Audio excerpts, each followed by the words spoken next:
Bodnant Garden stands on a dramatic hillside in North Wales, overlooking the mountains of Snowdonia. It's a popular National Trust garden, attracting 160,000 visitors a year. But with annual running costs of £1 million and visitor numbers in decline, Bodnant has been working hard to raise its profile and boost its income. One new idea is to extend the opening season. At the moment, the garden is closed for 4 months of the year, from November to February. It's really been a passion of mine to try and make autumn join hands with spring and create lots of interest in a garden, and I think Bodnant's well placed to do that. I would love to try and develop a winter garden, have more winter opening. It'll benefit the finances and it'll give more pleasure to members of the public, and that's actually a lot of what we're about.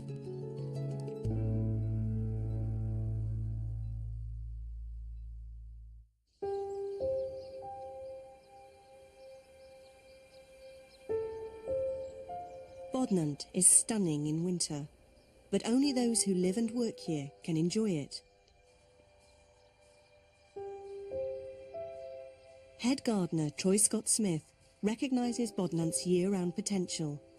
He's keen to open the garden over the winter months. Well, I've always loved gardens in winter. For me, gardens are much more than about just the time when visitors usually come between March and October. They are a 12-month experience. I'm extremely fortunate, as are all the gardeners. You know, we see Bodnant all through the year, in all its different guises, in snow and frost and wind and gales. And for me, actually, you kind of become connected with it in a much sort of deeper way.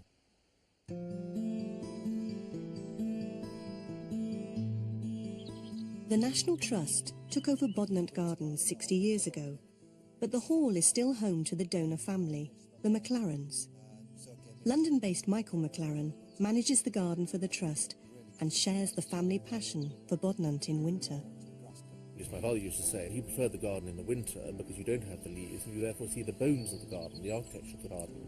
And I think that is quite an important point. And so if you do come off-season, people will be able to see the garden without the distraction, so to speak, of the leaves and the flowers.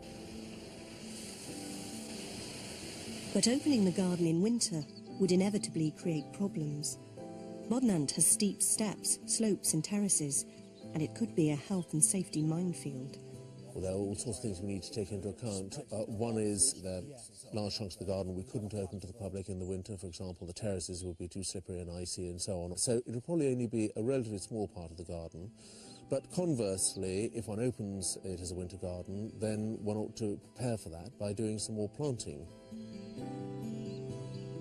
The plan is to create a winter walk starting at the Laburnum Arch near the entrance, culminating with a carpet of beautiful snowdrops in the park. I think we should be bold, really. I think we should let them and encourage them to, you know, colonise all the little areas where the trees are. So how many do you reckon you'll need? How many snowdrops? Well, it might be about 10 million in total. Well, I was rather wondering that. But I mean, seriously, how many do you think you're going to be planting in the first season? These gardens are not going to give us a huge number, but if we start off with just a few thousand. Surprisingly, there are few snowdrops at Bodnant. Making an impact will mean a huge financial commitment. Hodstock Priory in Nottingham is world famous for its snowdrops, with over 80 different varieties. Troy is here to meet George Buchanan, the owner, who is passionate about his collection. He's generously offered to donate 2 different varieties to get Bodnant started on its winter garden. It was very popular in Victorian times to take a stroll in your wood and see the magnificent displays of snowdrops there. So they must have really amassed into big colonies now, 150 years. They have, indeed, yes. As the first flowers of spring, snowdrops have become increasingly fashionable. But they're not native to Britain. They came here from Italy many centuries ago. Today, keen enthusiasts are prepared to pay staggering amounts for the rarest bulbs. Some bulbs go for sort of 60 or 70 pounds each, just for one single bulb. So that's why it's, you know, even more generous of George, really, to sort of give Bodnant these plants, and in return I hope that we might have a few plants that Hodstock may like in return. Now then, let's go and have a look over here, because we've got a lovely collection look nice, here, don't they? which we can dig up for you. Which are these ones then, George? These are all doubles. These are the ones which will be showing en masse at this time of year. And we've got a really lovely variety here. And this is the kind of thing which we're very happy to transplant from Hodstock to Bodnant. That's very kind. Glenn, if I you'd think like there's to come in mixed with your feeling thought. really about when's the best time to move snowdrops, or indeed any bulb. My preference is for moving them now, what we call in the green, so when they're actually in leaf and in flower. If we lift and divide now, split the big group into smaller little clumplets and put those straight in the ground, I think that's the key. If you can get them in quick enough, then there's no shock and the bulbs don't even know that they've been moved. Yeah. Let's have a look at this. Isn't that amazing? Yeah. So from one bulb several years ago, That's it. we've got all of this now. You can see they are quite congested, aren't they? So Yes. probably doing it a favour really, aren't we? Yeah, Lifting and that's it. splitting. Mention the channels. That's fine. There's one here, there's one on this. I've always liked snowdrop, even as a small boy. They don't seem to mind the cold, and of course they are one of the first plants that flower in the spring. I think it'd be a real added attraction to Bodnant once we get them back there. To give the Hodstock snowdrops the best possible start, planting has to take place the following morning. Here we are then, all the way from Hodstock, Nottinghamshire, back to Bodnant. Troy has drafted in Bill Worrell to oversee the volunteers. So what I was thinking, guys, is we'd probably have a group at this side and maybe a group at that side as well. I mean, eventually we want them, covering all of this area. Yeah. But first we'll have to, of course, split them. So if we start doing that first. One batch over there and one batch over there. By splitting and dividing the clumps, the current crop should double by next year. Is it? Wow, good stuff. How you doing, Bill? Nearly finished, Troy. Yeah, I have got 26 to a hole. Upside down. Bodnant is home to many beautiful and ancient trees. Michael and his mother, Lady Aberconway, are concerned about the oldest oak. It's 300 years old and dying. They may be forced to cut it down. Maybe if one took off some of the boughs. Well, I think we've already tried that, actually. Well, not for a long time. Like you, I'd love to do all we can to keep it. Well, I've just got to quit if they take that tree. Do you see how Simple as lovely the moss is on Yeah. some of those branches and coming down there? Well, I think it's a very, very special sort of focal point. And many years ago, my husband and I made a garden overlooking the dell, and this was the sort of focal point for the garden. And the whole thing was arranged so it was on a direct line. So it's very, very important, I think. I think it's also a very beautiful tree. I think it's got an enormous presence. And I would just absolutely hate it if they had to take it. I really would. I would be heartbroken, to be quite honest.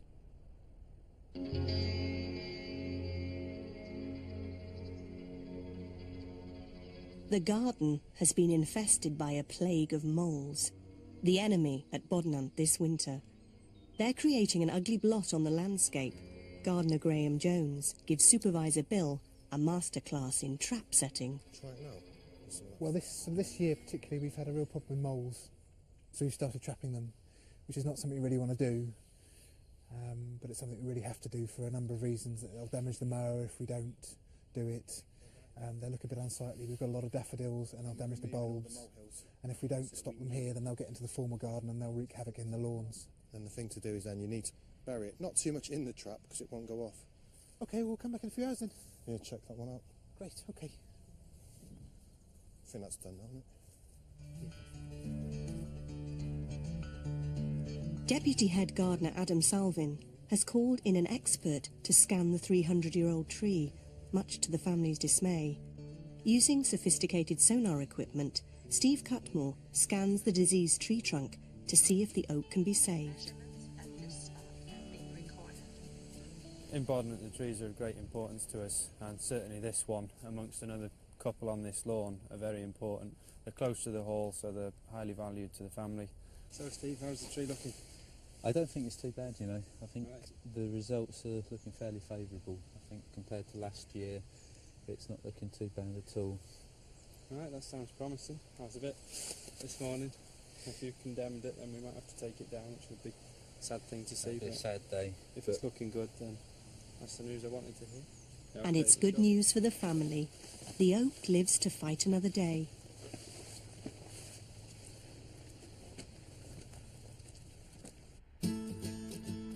Troy has driven 250 miles to Anglesey Abbey in Cambridgeshire. It's one of 25 winter gardens owned by the National Trust, and this winter it's seen a dramatic increase in visitor numbers. Nice day for it, Alison. With him is Bodnant's plant expert Alison Clark. They're here to borrow ideas to help map out their vision for Bodnant. This stunning winter garden was established 11 years ago. It's built around a winding path and attracts up to 16,000 visitors a week. Head gardener Richard Todd is keen to share his secrets. Well, I've been working here now for just over 35 years, and without doubt, doing the winter garden and continuing to do the winter garden is the best thing I've ever done in my whole career. It has been a tremendous success story. There are so many aspects to this. I mean, we just came through a very dark green entrance, and now we're coming into absolute spectacular colour. Now, it doesn't matter where you look. You look ahead of us, doesn't it?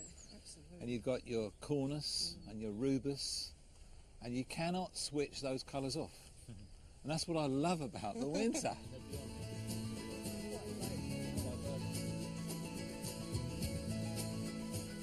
So we have Prunus cerula. Lovely thing, isn't it? Fantastic, because you just can't resist wanting to touch it with this lovely shiny bark. And if you ever have any at Bodnant, you need to put it close to the path so they can do that.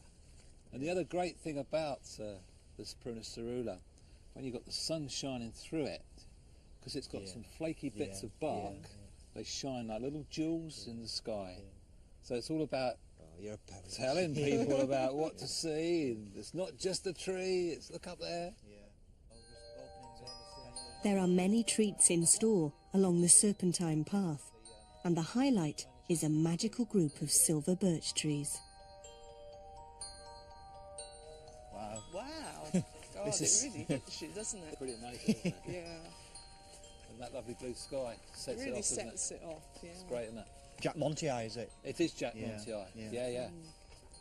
What I want to know is what do you do about keeping them clean? It's quite a job. We've been using a bucket of water and a brush, scrubbing away, and then we have to tie a brush on a stick to get up higher. It certainly does the job because they're beautifully white and clean. And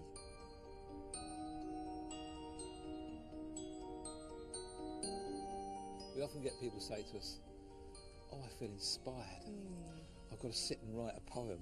I feel I've come to Narnia or something like that." There's that sort of sense of inspiration comes. The power of plants. Yeah, take it absolutely. But the highlight here is the snowdrop, a major attraction for 5 weeks every year.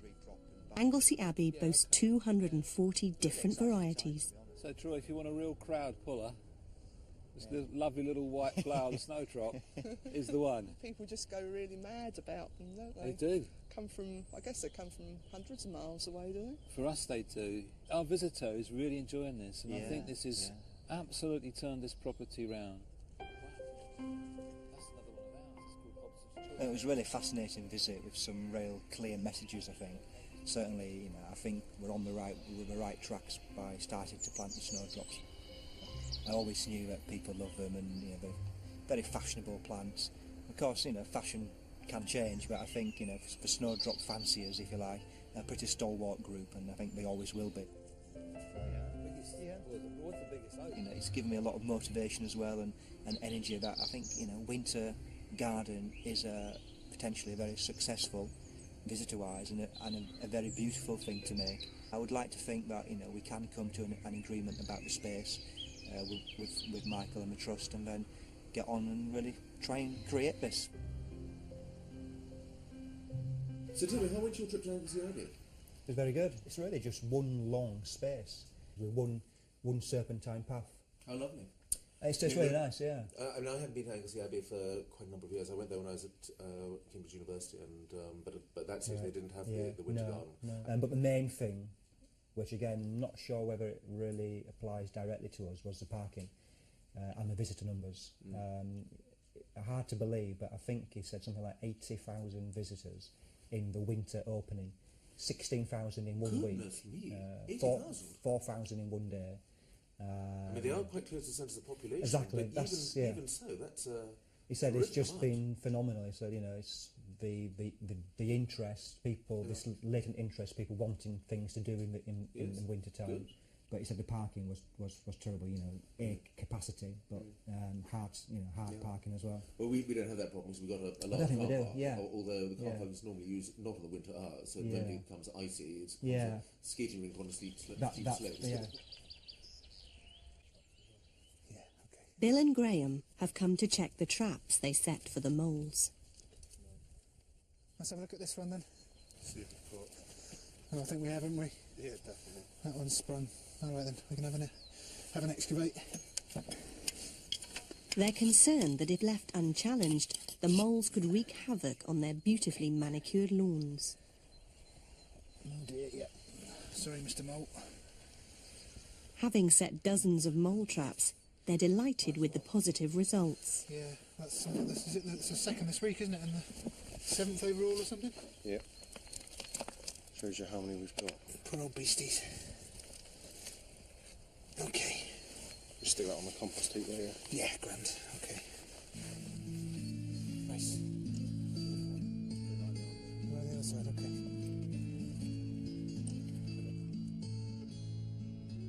The winter is the perfect time to clear up the ever-growing mountains of leaves.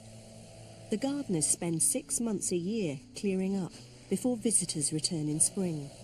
It's vital work to prevent damage to lawns. Troy has introduced a volunteer gardener scheme, so Bodnant has lots of free help. Graham Williams and Barbara Bennett first volunteered 2 years ago. They thrive on the challenge. People think you're absolutely potty when you say you volunteer for the National Trust. They think that, you know, we're just guiding them around the garden centre or something. You say you're a gardener, they think you're absolutely potty. You know, do you garden in the rain? Yes. I am barking mad, but it's lovely. It's lovely, as long as you've got your wet weather gear on and you know what you're doing. Graham and Barbara are part of a team of 20 volunteers. They give a day a week of their time to Bodnant. I was a physiotherapist and worked for the National Health all my life, so very focused down one channel. So now I can really spread my wings and do lots of things that I'm interested in. This is really battery recharging, if you want. People pay to come in to see this garden, and we get it for free every day, every time we come in. It's a wonderful place. The garden wouldn't look actually as good as it does without their help. The volunteers have really helped just continuing the maintenance of the garden, keeping the standards up sort of visually, whereas the gardens have been doing perhaps more of the skilled work on the projects. Right guys, it's that time of the year again, river cleaning. If we start upstream, work our way down, bringing it into the water so it's flowing away from us. All right? Down in the lower woodland section of the garden, Dave Larter and his team are preparing to clear the river, which has become clogged up with fallen leaves and other debris. Their method is simple. One team works its way downriver, raking the debris into the water. The current carries it downstream, where the second team scoops it out. It's all the old branches, leaves, rubbish. I mean, we, believe it or not, found lots of plastic bottles and, you know, all bits of bikes and things like that, which is pretty awful, but, you know, you got to get rid of it. Clearing the river in February is a cold and slippery job. Maxine Singleton has come prepared with new waders. My waders are fully intact because they're brand new. I think ahead. Unfortunately, Dave's got holes in his. I've had them for years. I keep meaning to get myself a puncture repair kit. It's only when you wear them that you remember.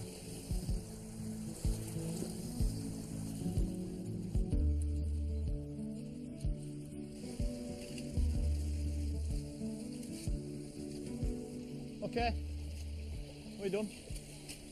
That's it for another year. It's all fun, isn't it? A soggy reminder that new waders are a must next year. There you go.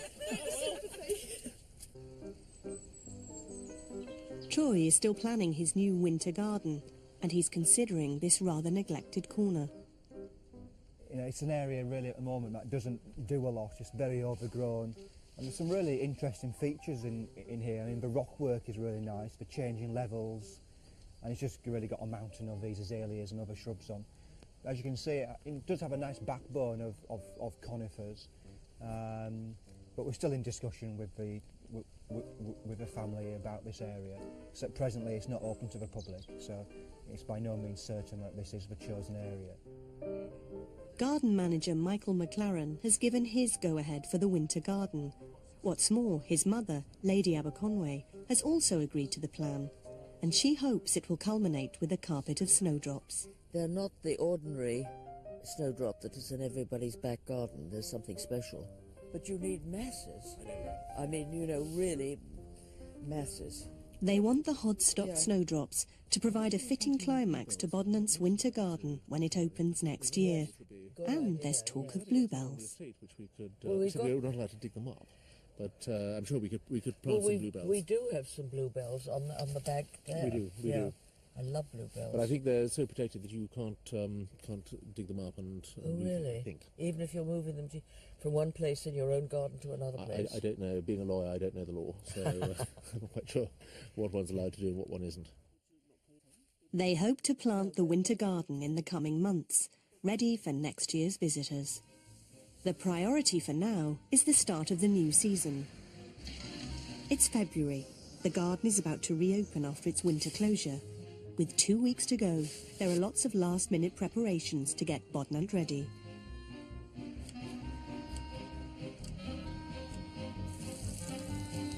It's been a tough year, with much criticism about the state of the garden.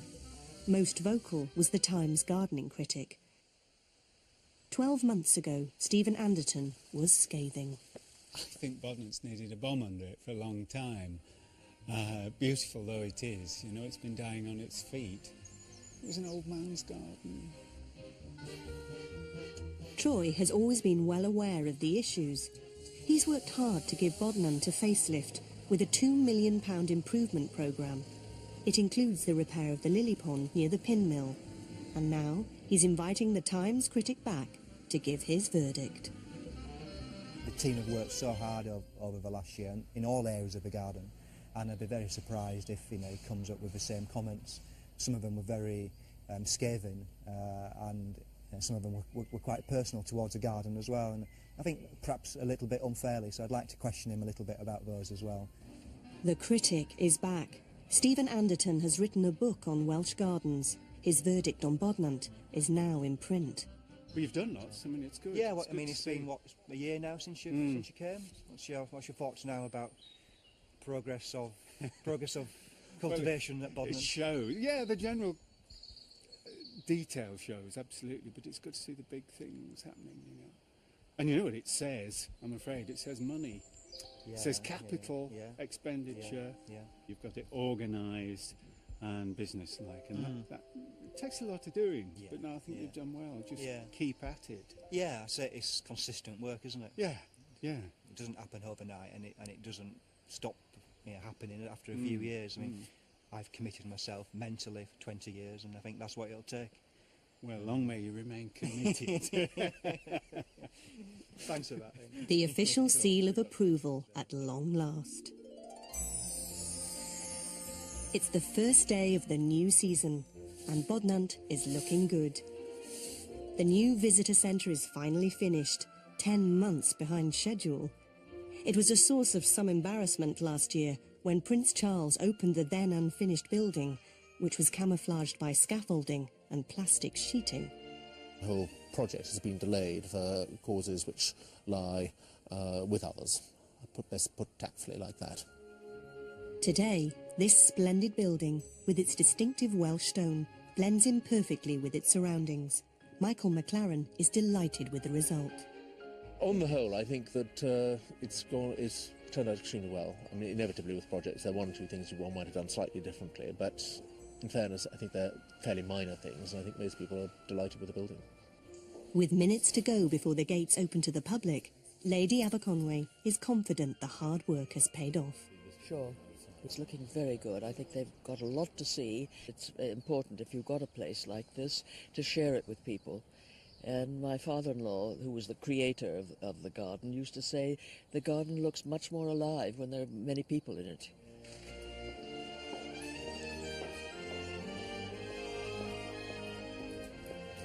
Good morning, everyone. Welcome to Bodnant Garden for our new season.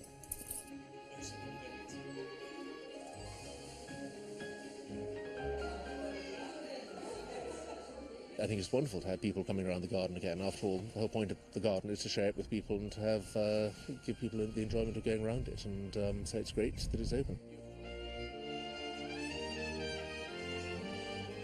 And it's the visitors' comments that count. It doesn't look quite so neglected as it did in March last year. And I think, yes, there's been an awful lot of work gone on during the winter. The garden is beautiful whether you come in here rain, snow or sun. The garden is outstanding. This is an absolute work of art. Troy is feeling optimistic for the future and is keen to make sure that Bodnant appeals to all ages. We have made steps this year to work with schools.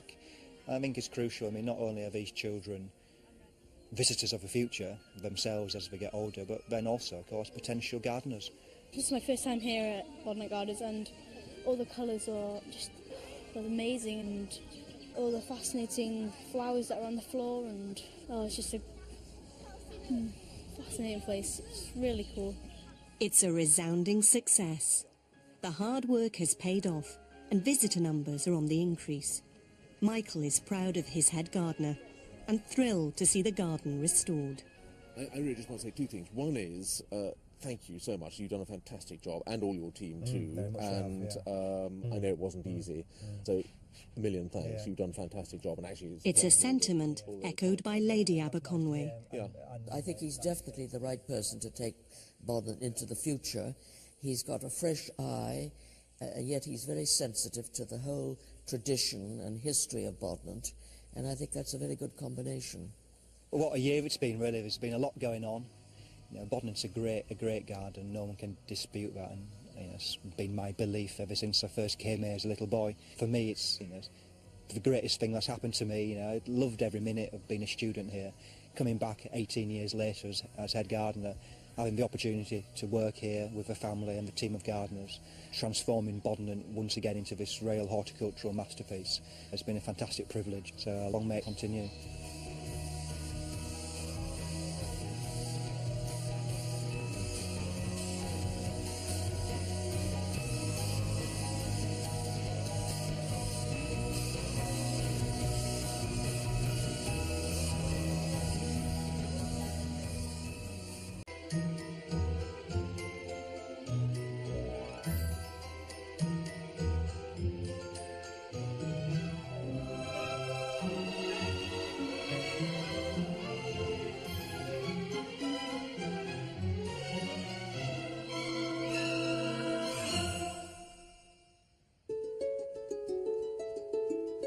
Bodnant Garden stands on a dramatic hillside in North Wales, overlooking the mountains of Snowdonia.